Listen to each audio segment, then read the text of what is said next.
ಸ್ನೇಹಿತರೆ, ಈಗ ಶ್ರಾವಣದ ಮೊದಲೇ ಶುಕ್ರವಾರ ಗೌರಿಯನ್ನು ಯಾವ ರೀತಿ ಆಹ್ವಾನ ಮಾಡಿಕೊಳ್ಬೇಕು, ಗೌರಿ ಹೊಟ್ಟೆಯನ್ನು ಯಾವ ರೀತಿ ತುಂಬಿಕೊಳ್ಬೇಕು ಎಲ್ಲವನ್ನು ಸರಳವಾಗಿ ತೋರಿಸ್ಕೊಡ್ತೀನಂತ. ವಿಡಿಯೋ ಹಾಕಲಿಕ್ಕೆ ಸ್ವಲ್ಪ ಲೇಟ್ ಆಯಿತು, ಕ್ಷಮಿಸ್ರಿ. ಯಾಕಂದರೆ ನನಗೆ ಭಾಳ ಕೆಲಸ ಇತ್ತು.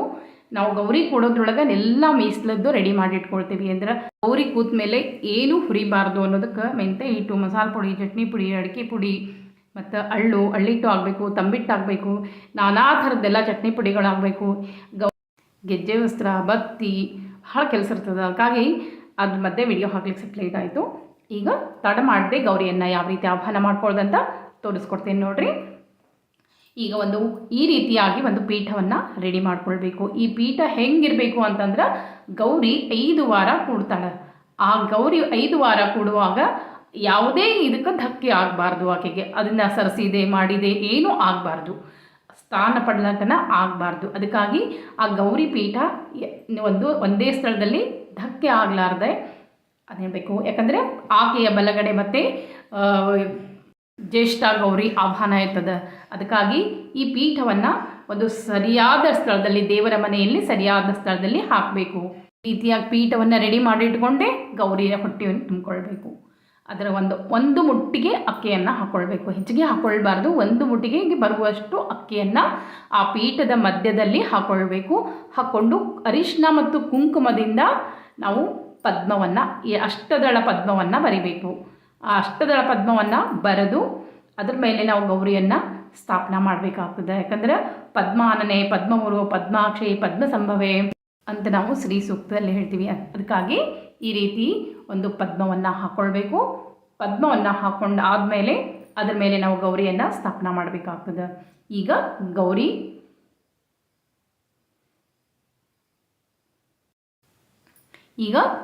ನೋಡ್ರಿ, ಕೆಲವೊಬ್ಬರ ಮನೆಯಲ್ಲಿ ಒಳಗೆ ಅಚ್ಚು ಹಾಕಿದ ಗೌರಿಯನ್ನು ಕೂಡಿಸ್ತಾರೆ. ಅಂದ್ರೆ ಆ ತಾಮ್ರದ ಒಂದು ತಂಬಿಗೆ ಮೇಲೆ ಆ ಚಿತ್ರಗಳನ್ನು ಅಚ್ಚನ್ನು ಹಾಕಿಸ್ಕೊಂಡ್ಬಂದುಬಿಟ್ಟಿರ್ತಾರೆ. ಈ ರೀತಿಯಾಗಿ ಇವುದು ಅಚ್ಚು ಹಾಕಿದ ತಾಮ್ರದ ಗೌರಿ ಮುಖವಾಡ, ಇದು ಗೌರಿ. ಈ ರೀತಿಯಾಗಿ ಗೌರಿ ತಂಬಿಗೆಯನ್ನು ಈ ರೀತಿ ಇದ್ರೂ ಕೂಡಿಸ್ಬೋದು. ಮತ್ತು ಇನ್ನೊಂದು ರೀತಿ ಅಂದರೆ ಮನೆಯಲ್ಲಿ ಬರೆದು ಕೂಡಿಸೋ ಪದ್ಧತಿ ಇರ್ತದೆ. ಈಗ ನಮ್ಮ ಮನೆಯೊಳಗೆ ನಾವು ಬರೆದು ಕೂಡಿಸ್ತೀವಿ. ಸಾಯಕ್ಕ, ದೇಹಕ್ಕ, ಆಕಳು, ಆನಿ, ಅಂಬಾರಿ, ತುಳಸಿ ಕಟ್ಟಿ, ಈ ರೀತಿಯಾಗಿ ತುಳಸಿ ಎಷ್ಟೋ ವರ್ಷದ ತಂಬಿಗೆ ನಮ್ಮ ಮನೆಯಲ್ಲಿರೋದು. ಆ ಒಂದು ತಂಬಿಗೆಯನ್ನು ನಾವು ಈ ರೀತಿಯಾಗಿ ಶಂಖ ಚಕ್ರ ಬರೆದು ಕೂಡಿಸ್ತೀವಿ. ಅದಕ್ಕೆ ಕ್ಯಾಮಿ ಅಂತ ಹೇಳ್ತೀವಿ.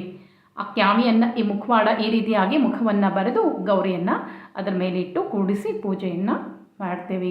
ಅದಕ್ಕೆ ಕ್ಯಾಮಿಯನ್ನು ಹಚ್ತೇವೆ. ಕ್ಯಾಮಿ ಅಂತ ಹೇಳಿದ್ದಲ್ಲ, ಅದೊಂದು ಕೆಂಪು ಕಲ್ಲು ಇರ್ತದೆ, ಕ್ಯಾಮಿ ಕಲ್ಲು ಅಂತಲೇ ಹೇಳ್ತಾರೆ. ಅದಕ್ಕೆ ಈ ರೀತಿಯಾಗಿ ಆ ಕ್ಯಾಮಿ ಹಚ್ಚಿ ಬರೆದ್ರೆ ಶ್ರೇಷ್ಠತೆ ಬರ್ತದಂತ.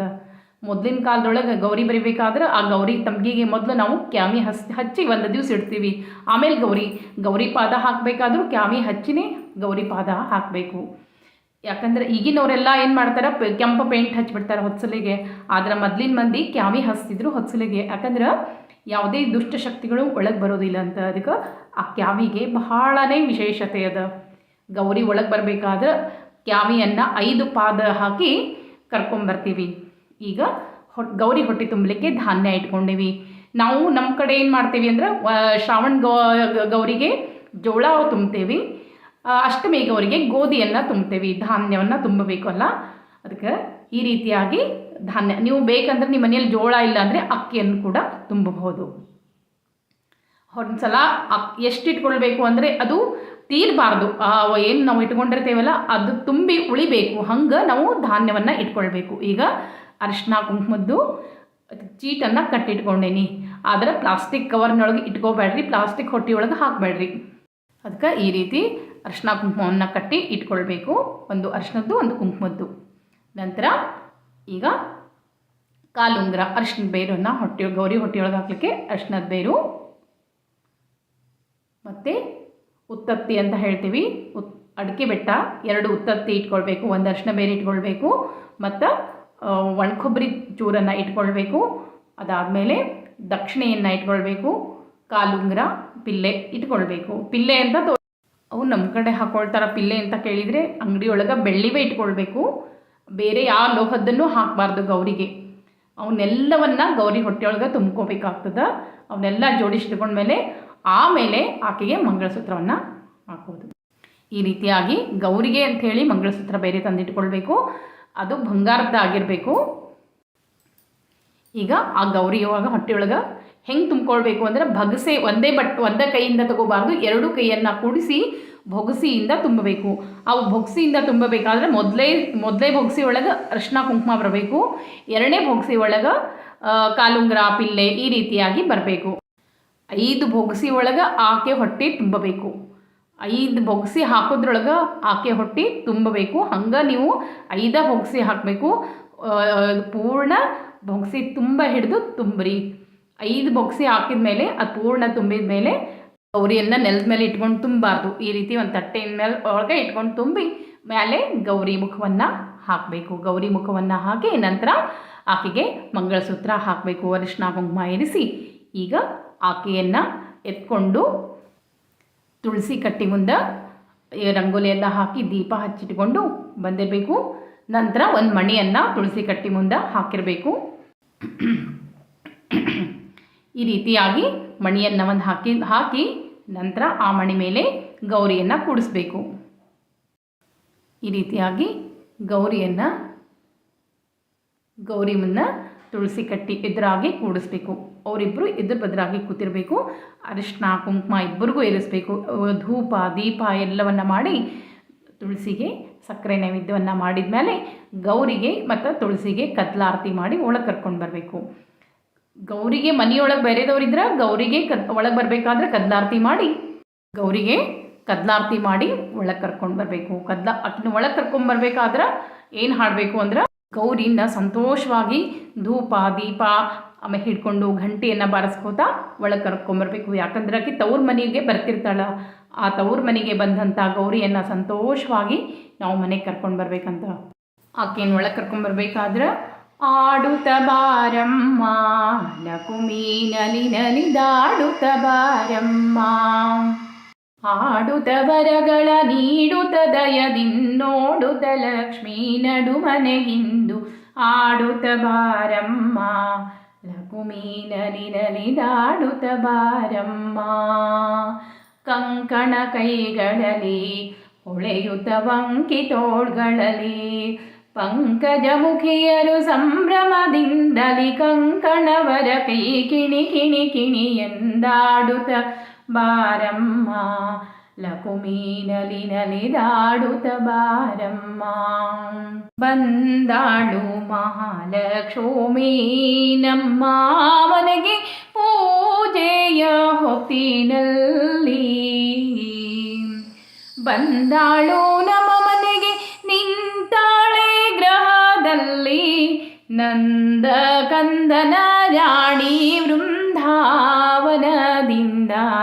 ಆಕೆಯನ್ನು ಒಳಗೆ ಕರ್ಕೊಂಡು ಬಂದು ಈ ಪೀಠದಲ್ಲಿ ಸ್ಥಾಪನೆಯನ್ನು ಮಾಡಬೇಕು. ಸರಿಯಾದ ಕ್ರಮದಲ್ಲಿ ಮಾಡಿಬಿಡಬೇಕು. ಒಂದು ಸಲ ನೀಟಾಗಿ ಆಕೆಯ ಸ್ಥಾಪನೆ ಆದಮೇಲೆ ನೀವು ಸರಿಸೋದದು ಮಾಡಲಿಕ್ಕೆ ಬರೋದಿಲ್ಲ. ಅದಕ್ಕಾಗಿ ಸರಿಯಾದ ಒಂದು ಸ್ಥಳವನ್ನು ನೋಡಿಯೇ 5 ವಾರ ಈ ಸಲ ಶುಕ್ರವಾರ ಗೌರಿ ಪೂಜೆಯನ್ನು ತಗೊಳ್ತಾಳೆ. 5 ಶುಕ್ರವಾರ ಇರ್ತಾಳೆ. ಆಮೇಲೆ ಅಷ್ಟಮಿ ಗೌರಿ ಬರ್ತಾಳೆ. ಹೀಗಾಗಿ ಆಕೆಯು ಕೂಡ ಸರಿಯಾಗಿ ಸ್ಥಳವನ್ನು ಮಾಡಿಕೊಂಡು ಗೌರಿಯನ್ನು ಕೂಡಿಸ್ಕೊಳ್ರಿ. ನಂತರ ಆಕೆಗೆ ತುಪ್ಪದ ದೀಪ ಎಣ್ಣೆ ದೀಪವನ್ನೆಲ್ಲ ಹಚ್ಚಿಟ್ಟು ಈಗ ಗೌರಿ ಆಹ್ವಾನ ಆಗ್ಯದ. ನಂತರ ಪೂಜೆಯನ್ನು ಮಾಡಬೇಕು. ಪೂಜೆ ಮಾಡೋಕ್ಕಿಂತ ಮುಂಚೆ ಸಂಕಲ್ಪವನ್ನು ಮಾಡ್ಕೊಳ್ಬೇಕು.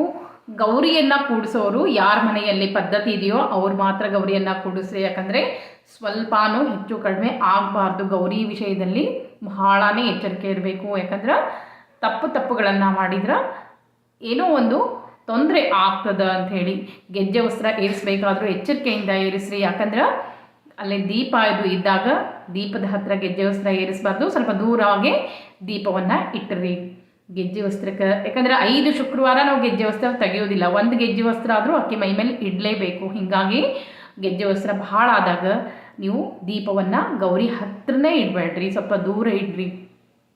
ಯಾಕಂದ್ರೆ ಕೆಲವೊಂದು ಅಪಶಕನಗಳು ನಮಗೆ ಮುಂದೆ ಏನಾದರೂ ತೊಂದರೆಯನ್ನು ಮಾಡ್ತವೆ. ಅದಕ್ಕಾಗಿ ಈ ರೀತಿಯಾಗಿ ನಾವು ಮುನ್ನೆಚ್ಚರಿಕೆಯಾಗಿ ಗೌರಿಗೆ ಯಾವುದೇ ತೊಂದರೆ ಆಗಲಾರ್ದಂಗೆ ಪೂಜೆ ಪುನಸ್ಕಾರ 1 ತಿಂಗಳ ಪೂರ್ಣ ಆಕೆಗೆ ಮನಸ್ಸು ಸಂತೋಷವಾಗಿ ನಾವು ಪೂಜೆಯನ್ನು ಮಾಡಬೇಕಾಗ್ತದೆ. ಕೈಯಲ್ಲಿ ಅಕ್ಷತೆಯನ್ನು ಹಿಡಿದು ಶ್ರೀ ಲಕ್ಷ್ಮೀ ಪ್ರೀತಿದ್ವಾರ ಶ್ರಾವಣ ಮಾಸ ನಿಮಿತ್ಯ ಶ್ರೀ ಶ್ರಾವಣ ಗೌರಿ ದೇವತಾ ಪೂಜನಂಚ ಕರಿಷ್ಯೆ ಅಂಥೇಳಿ ಅಕ್ಷತೆಯನ್ನು ಬಿಟ್ಟು 5 ವಾರ ನಾನು ಶುಕ್ರವಾರ ಗೌರಿನ ಪೂಜೆಯನ್ನು ಮಾಡ್ತೀನಿ ಅಂತ ಬೇಡ್ಕೊಂಡು ಯಾರ ಮನೆಯಲ್ಲಿ ಈ ಗೌರಿ ಪೂಜೆ ಅಂದರೆ ಪೂಜಾ ಪದ್ಧತಿ ಇರುತ್ತೋ ಅವ್ರು ಮಾಡ್ಬೋದು. ಅಕಸ್ಮಾತ್ ಯಾರ ಮನೆಯಲ್ಲ ನಾವು ಮಾಡ್ತೀವಿ ಅನ್ನೋರಾದ್ರೆ ಗೌರಿಯ ಎಲ್ಲ ನಿಯಮಗಳನ್ನ ಪಾಲಿಸ್ತೀನಿ ಅನ್ನೋರಾದರೆ ಗೌರಿ ಪೂಜೆಯನ್ನು ಯಾರು ಮಾಡ್ಬೋದು. ನಂತರ ಆಕೆಯನ್ನು ಧ್ಯಾನವನ್ನು ಮಾಡ್ಕೊಳ್ಬೇಕು. ಲಕ್ಷ್ಮೀ ಶ್ರೀ ಕಮಲಾ ವಿದ್ಯಾ ಮಾತಾ ವಿಷ್ಣು ಪ್ರಿಯಾ ಸತಿ ಪದ್ಮಾಲಯ ಪದ್ಮಹಸ್ತ ಪದ್ಮಾಕ್ಷಿ ಲೋಕಸುಂದರಿ ಭೂತಾನಾಮೀಶ್ವರಿ ನಿತ್ಯಂ ಸತ್ಯ ಸರ್ವಗತ ಶಿವ ವಿಷ್ಣುಪತ್ನಿ ಮಹಾದೇವಿ ಕ್ಷೀರೋದನತನಯಾ ರಮಾ ಅನಂತಾವಲೋಕಮಾತಾ ಚ ಭೂಲೀಲಾ ಚ ಸುಖಪ್ರದಾ ರುಕ್ಮಿಣೀ ಚ ತಥಾ ಸೀತಾ ಸರ್ವವೇದವದಿ ಶುಭಾಂ. ಈ ರೀತಿಯಾಗಿ ಆಮೇಲೆ ಆಕೆ ಗೌರಿಯನ್ನು ನಮಸ್ಕಾರ ಮಾಡಿಕೊಂಡು ಆಕೆ ಆಹ್ವಾನಾರ್ಥ್ಯಾಕ್ಷಾಂ ಸಮರ್ಪಯಾಮಿ, ಆಸನಾರ್ಥ್ಯಾಕ್ಷಾಂ ಸಮರ್ಪಯಾಮಿ, ಪಾದಯೋಪಾದ್ಯಂ ಸಮರ್ಪಯಾಮಿ, ಹಸ್ತ್ಯೋರ್ಗಂ ಸಮರ್ಪಯಾಮಿ, ಮುಖೆ ಆಚಮನೀಯಂ ಸಮರ್ಪಯಾಮಿ ಅಂತೆಲ್ಲ ಪಾದ ಅರ್ಘ್ಯ ಎಲ್ಲವನ್ನು ಕೊಟ್ಟು ಪಂಚಾಮೃತ ಅಭಿಷೇಕವನ್ನು ಮಾಡಿಟ್ಕೊಂಡಿರಬೇಕು. ಪಂಚಾಮೃತ ಅಭಿಷೇಕ ಅಂದರೆ ಬಹಳ ಪ್ರೀತಿ ಆಕೆಗೆ. ಅದಕ್ಕೆ ಶ್ರೀ ಸೂಕ್ತ ಬಂದರೆ ಪಂಚಾಮೃತ ಅಭಿಷೇಕವನ್ನು ಮಾಡಿ ನಂತರ ಶುದ್ಧೋದಕವನ್ನು ಮಾಡಿ 18+2 ಗೆಜ್ಜೆ ವಸ್ತ್ರವನ್ನು ಹಾಯಿಸಿ ಈ ರೀತಿಯಾಗಿ ನಂತರ ನಿಮ್ಮ ಪೂಜೆ ಮಾಡಿಕೊಳ್ಳಿ. ಆಮೇಲೆ ಆಕೆಗೆ ಗೆಜ್ಜೆ ವಸ್ತ್ರ, ಹೂವು, ಎಲ್ಲ ಥರದ ಹೂಗಳನ್ನು ಏರಿಸಬೇಕು, ಕರಿಕೆಯನ್ನು ಏರಿಸಬೇಕು. ನಾವು ದೇವರಿಗೆ ಅದರಲ್ಲೂ ಹೆಣ್ಣು ದೇವರಿಗೆ ಕರಿಕೆಯನ್ನು ಯಾಕೆ ಏರಿಸ್ತೀವಿ ಅಂದರೆ ನಮ್ಮ ಸಂತಾನ, ನಮ್ಮ ವಂಶ ಅಭಿವೃದ್ಧಿ ಆಗಲಿ ಅಂತ. ಯಾರಿಗೆ ಕರಿಕೆ ಇಷ್ಟ ಆದನೋ ಅವ್ರು ಏರಿಸ್ರಿ, ಯಾರು ಕರಿಕೆ ಇಷ್ಟ ಇರೋದಿಲ್ಲೋ ಅವ್ರು ಬಿಡ್ರಿ. ಆದ್ರೆ ಕರಿಕೆ ಏರಿಸೋದು ಬಹಳನೇ ಶ್ರೇಷ್ಠ. ಗರಿಕೆ ಬಿಲ್ವಪತ್ರೆ, ಆಕೆಗೆ ಬಿಲ್ವಪತ್ರೆ ಅಂದರೆ ಭಾಳ ಪ್ರೀತಿ ಅಂತ ಲಕ್ಷ್ಮೀ ದೇವಿಗೆ. ಅದಕ್ಕಾಗಿ ಗೌರಿಗೆ ಬಿಲ್ಪತ್ರೆಯನ್ನು ಏರಿಸಬೇಕು ಅಂತ ಹೇಳಿ ನಂತರ ಧೂಪ ದೀಪ ನೈವೇದ್ಯ ಉಡಿ ತುಂಬೋದಿರ್ತದೆ. ಯಾರು ಶಾಖವ್ರತ ಮಾಡ್ತೀರಿ ಅವರು ಹಣ್ಣುಗಳನ್ನು ಉಡಿ ತುಂಬಬೇಡ್ರಿ. ಯಾರು ಶಾಖವ್ರತ ಮಾಡೋದಿಲ್ಲೋ ಅವರು ಹಣ್ಣುಗಳನ್ನು ಉಡಿ ತುಂಬೋದು. ಅದು ನಿಮ್ಮ ಮನೆಯಲ್ಲಿ ಯಾವ ರೀತಿ ಪದ್ಧತಿ ಇರ್ತದೋ ಆ ರೀತಿಯಾಗಿ ತಾಂಬೂಲ ದಕ್ಷಿಣೆ ಎಲ್ಲ ಇಟ್ಟು ಅಡಿಕೆ ಪುಡಿ ಆಕೆಗೆ ತಾಂಬೂಲ ದಕ್ಷಿಣೆ ಇಟ್ಟು ಆ ಅಡುಗೆ ನೈವೇದ್ಯ ಆದಮೇಲೆ ತಾಂಬೂಲ ದಕ್ಷಿಣೆಯನ್ನು ನೈವೇದ್ಯ ಮಾಡಬೇಕು. ನಂತರ ಒಂದು ಮುತ್ತೈದೆಯನ್ನು ಕರೆದು ಊಟಕ್ಕೆ ಹಾಕಬೇಕು. ಹೂರ್ಣದ ಆರತಿಯನ್ನು ಮಾಡಬೇಕು. ಈ ನಂತರ ಸಾಯಂಕಾಲದಲ್ಲಿ ಗೌರಿ ಹಾಡನ್ನು ಹಾಡಬೇಕು. 5 ಶುಕ್ರವಾರದ ಗೌರಿ ಹಾಡನ್ನು ಹಾಡಬೇಕು. ಮತ್ತು ಸಾಯಂಕಾಲ ಸಮಯದಲ್ಲಿ ಆಕೆಗೆ ಹಾಡನ್ನು ಹಾಡಿ 5 ಶುಕ್ರವಾರದ ಹಾಡನ್ನು ಹಾಡಿದ ಮೇಲೆ ಆರತಿಯನ್ನು ಮಾಡಬೇಕು. ಇದೇ ರೀತಿಯಾಗಿ 5 ವಾರ ಮಾಡಬೇಕು. ಮತ್ತೆ ಮುಂದಿನ ವಿಡಿಯೋದಲ್ಲಿ ಸಿಗ್ತೀನಿ ಸ್ನೇಹಿತರೆ. ನಮಸ್ಕಾರ.